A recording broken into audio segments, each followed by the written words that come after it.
Tales of Estolia. Volume 1. The Promise of Zacharias. Part 5. According to Prophecy. Chapter 7. Misdirected.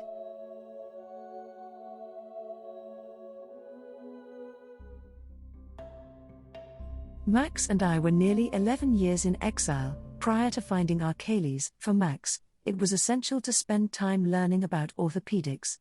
And I was shackled to him by the strongest chains of all, my love for my brother, and my understanding that my brother needed me to share it with him.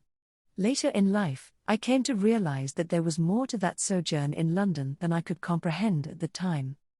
Xavier Archimedes Zacharian, Capitulo 84.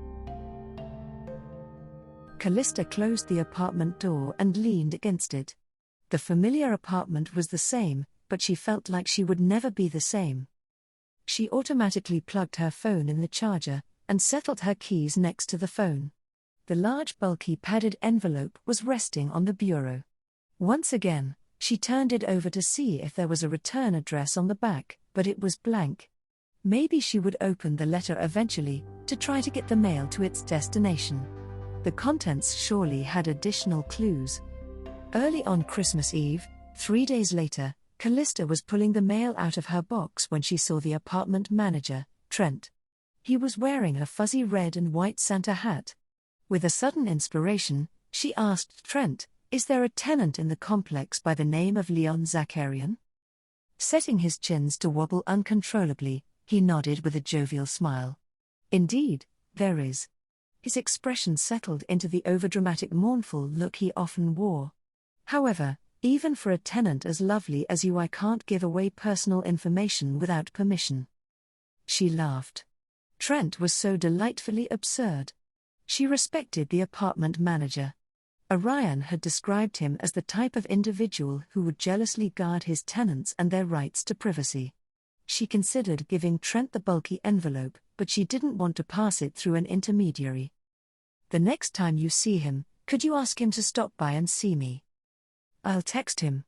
He pulled his smartphone out of his pocket and stated the contents of the text while composing it. "Callista Tier in Q11 would like you to visit her." He quirked an eyebrow at her, and when he saw she approved the message, hit send.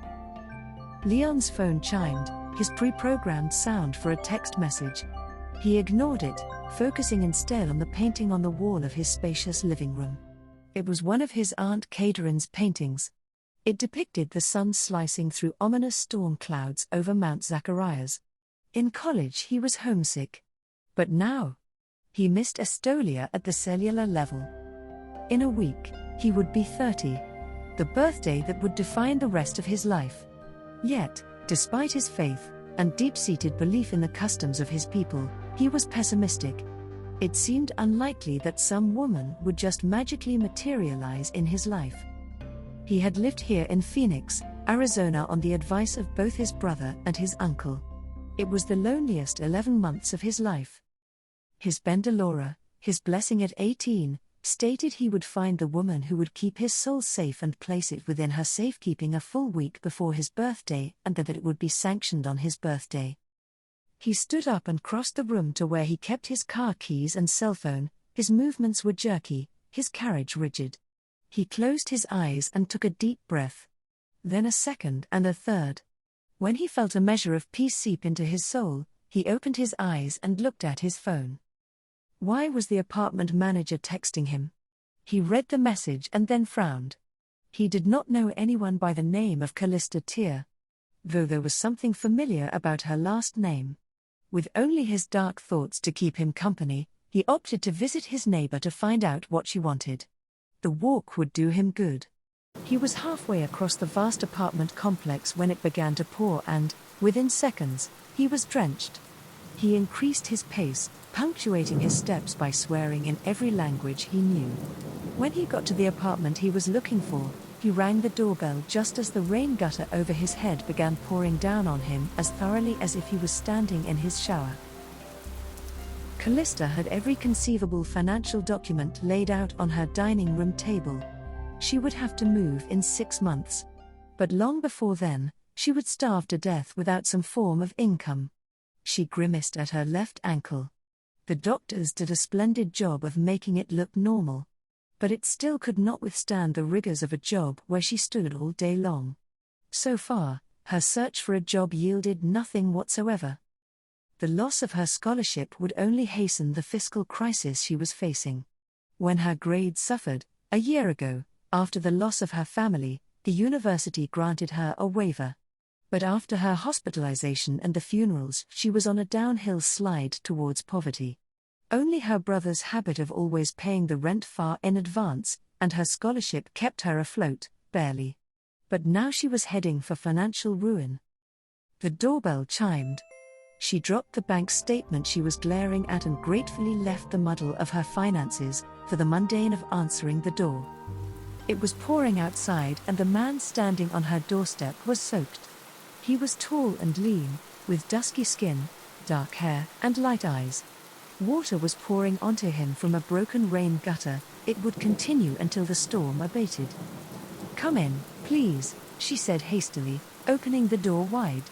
She went to the linen closet and grabbed a couple of towels, bringing them back to where he stood on her linoleum entry tiles.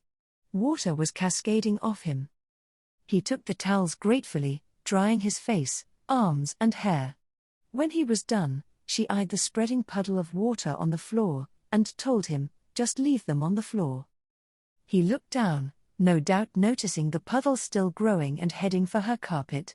Thoughtfully he dropped the towels to stop the incipient inundation, before stepping over them towards her. "I apologize for arriving in such a state. One of your recent unpredictable storms caught me as I walked over to speak to you." He had a melodic foreign accent, one she'd heard before, though she couldn't recognize the origin. "How can I help you?" she asked him. He looked surprised by the query, and for the first time seemed to really notice her standing there. She was wearing a silky ankle-length kaftan printed with the pattern of a giraffe's hide. Her bronze-colored hair was loose and flowed halfway down her back.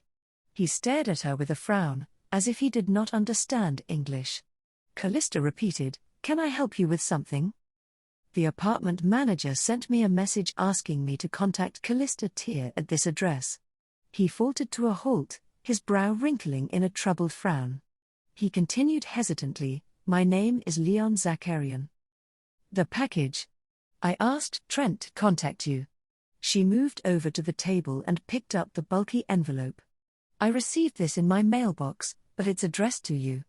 I didn't know how to contact you, and without a return address, it would never get back to the person who sent it, so I asked Trent if you were a resident of the complex. I didn't want it to go astray if it was a Christmas gift." He took the envelope from her. "Do you mind if I open this immediately?" He glanced towards her front window. The rainstorm was monsoon level, atypical for this time of the year in Phoenix. "It might stop raining if I stay here for a short time." "Please do. Come in and have a seat," she invited. She hesitated and then offered, "Would you like me to put your outer clothes in my dryer or anything? Your clothing is soaking wet." "I would not want to put you to any trouble." "It's no trouble. Follow me." She was afraid he would catch a cold if he sat around in soaking wet clothing. And her furniture would likely never be the same if he sat on it while soaking wet.